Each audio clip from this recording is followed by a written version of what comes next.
Et pour boucler notre randonnée avec nos confrères, ce sera encore en compagnie de Kodovi Amétonon qui, une fois encore, a parcouru la une des quotidiens parus ce jour pour nous. Kodovi Amétonon, bonjour. Bonjour Joël Tondi, bonjour également à nos amis téléspectateurs. Nos confrères bouclent la une de cette semaine, toujours sur des notes politiques.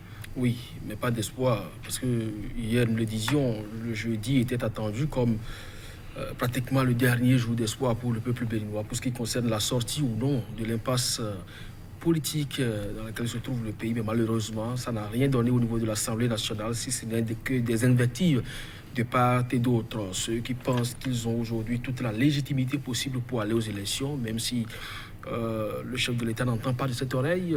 Et il y en a qui pensent que oui, on doit pouvoir y participer parce que c'est une fête et les différentes opinions doivent s'exprimer. Donc ceux qui pensent que le consensus est déjà retrouvé, dès que les deux blocs du chef de l'État sont autorisés par la Sénat. Maintenant, les opposants pensent également qu'ils doivent participer donc à cette fête. Et ça se poursuit jusqu'à ce vendredi encore.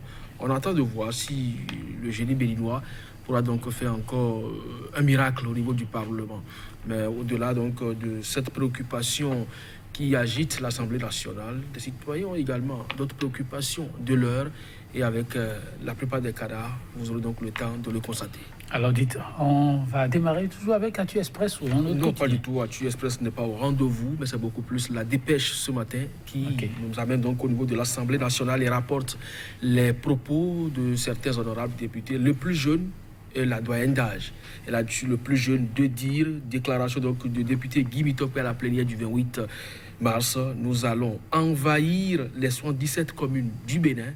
Ça, c'est bien sûr Guy Mitopé. Et pourquoi nous n'irons pas aux élections tant que tout le monde n'y va pas? C'est bien sûr Rosine Soglou, donc la doyenne d'âge, donc, qui lui emboîtait ainsi le pas. Et le confrère de la matinée de nous amener sur ce même registre, mais avec beaucoup plus une information relative à une intoxication, supposé ralliement de l'USL à la mouvance présidentielle, pure intoxication, le démenti formel du porte-parole du parti. Il s'agit bien sûr de Donclam Abalo. Alors, sans oublier que à la recherche de consensus pour une sortie de crise à l'Assemblée nationale, Candide Azanaï dénonce la comédie politique orchestrée par les députés du BMP. Et puis le journal Le Nouvel Observateur pour poursuivre l'USL à la mouvance. Quelle hérésie! C'est une exclamation à la une donc de ce quotidien. Parlant toujours donc de cette sortie de crise vue par Candide Azanaï. En tout cas, il rappelle le gouvernement à l'ordre et donc lui signifie également les limites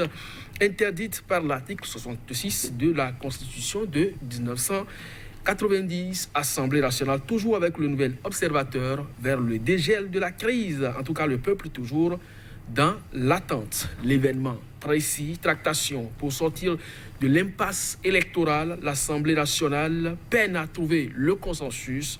Talon consulte Soglo et reçoit Yahi. Tout ceci, c'est à revoir. Matin libre et l'enlisement donc des débats au Parlement, impossible consensus, la révision comme seule issue selon bien sûr Abimbola, vers une élection entre partis de Patrice Talon.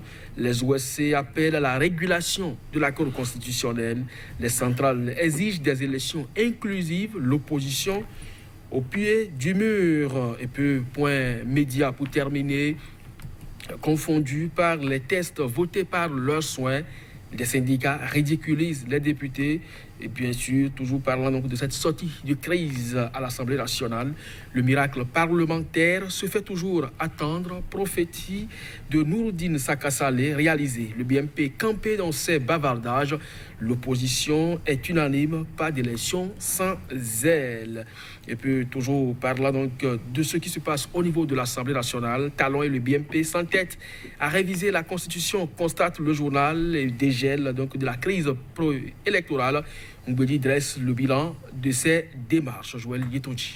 Merci, Kodovi Amétonon. Nous allons démarrer par où vous avez commencé. La dépêche qui revient sur les propos du plus jeune des députés du Parlement, Guy Mitopé, qui ne cesse de faire parler de la jeunesse béninoise. Oui, il pense que Ils vont envahir les 77 communes du Bénin. Et ce n'est pas seulement ce qu'il a dit. Il y a des institutions qu'il a citées dans ses propos qu'il va envahir avec sa troupe. Il reste là dans la droite ligne, tracée déjà par son mentor Candide Azanaï, qui déjà le 27 disait qu'il fera donc usage de l'article 66 de la Constitution, qui n'est rien d'autre que la désobéissance civile à un régime qui n'a plus de légitimité aux yeux du peuple. Alors, quand ça se passe comme ça, et des propos comme ça qui viennent de l'Assemblée nationale, ça ne rassure pas. Et vous avez vu le journal, l'événement précis, qui a dit qu'au niveau de l'Assemblée nationale, on peine à trouver donc le consensus. Talon consulte d'abord Soglo et reçoit Boni Yahi, c'est vrai. Tout ça, ça peut participer donc à ramener un peu la balle à terre. Mais est-ce que les députés aujourd'hui au niveau du Parlement, surtout ceux du bloc de la majorité parlementaire, entendent donc de cette oreille, des initiatives du chef de l'État? Est-ce qu'effectivement, il est finalement l'artisan de ce qui s'observe au niveau du Parlement, le chef de l'État? C'est une interrogation. Toujours est-il que, oui, nous attendons donc du côté de l'Assemblée nationale que quelque chose bouge en termes de ligne vers le consensus.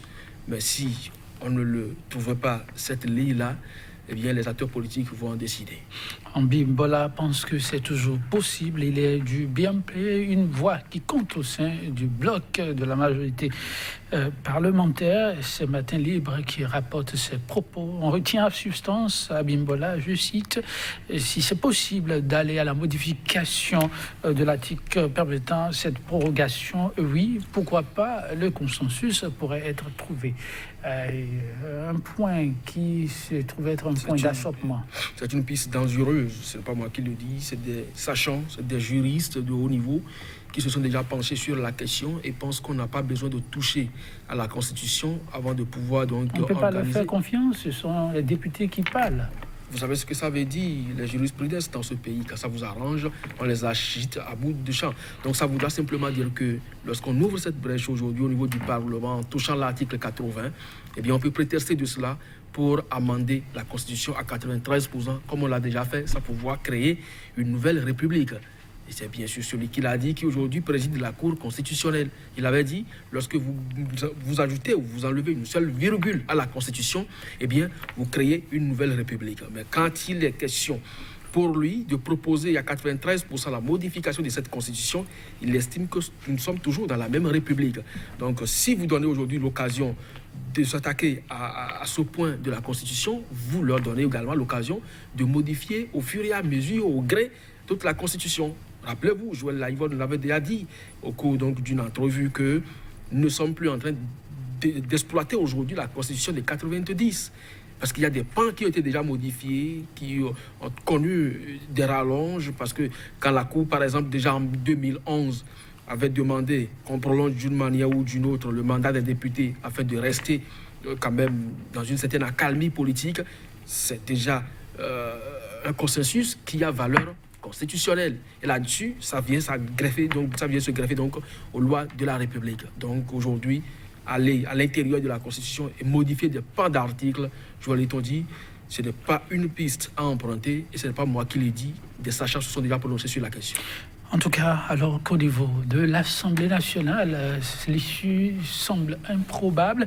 Le chef de l'État ne baisse pas les bras. Après, Boni Yahi nous rapporte l'événement après. D'ici Soglo, voilà, nous rapporte l'événement précis, une probable tête-à-tête avec l'ancien chef d'État, son prédécesseur. Boni Yahi n'est pas exclu. Oui, c'était une piste que nous avons explorée ici.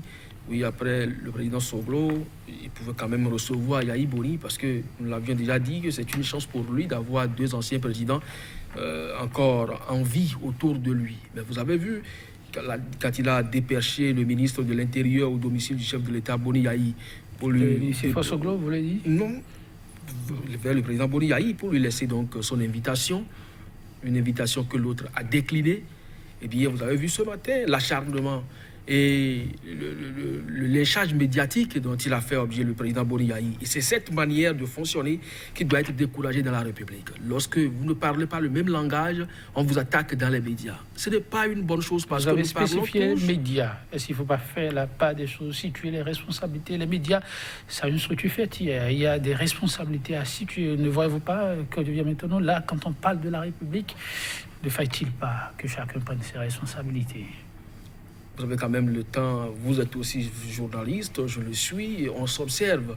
Et quand on prend aujourd'hui le Bénin, et en termes de baromètre des médias, lorsque vous allez par exemple sur l'organe du service public, vous suivez ce qui se relaie à ce niveau-là. Et nous en avons aussi le droit de dénoncer ça simplement parce que nous sommes contribuables, c'est notre contribution qui paye le salaire à ce niveau-là. Et tout ce qui s'est fait aujourd'hui dans la presse écrite au sujet du président Boni Yayi, je ne crois pas que le Bénin ait mérité ça en ce moment précis. Nous avons besoin d'accalmie et tout le monde, et surtout le président Boni Yayi, en est un aujourd'hui comme levier sur lequel on peut donc actionner pour obtenir cette paire-là. Et je ne crois pas que le président de la République, Patrice Talon, travaille à ça vraiment. Merci à vous, quand je viens me donner, mesdames, messieurs. Oui, ce sera tout. Pour l'instant, revue de presse du jour. Rendez-vous, ce sera pour lundi. La paix, rien que la paix. À très vite.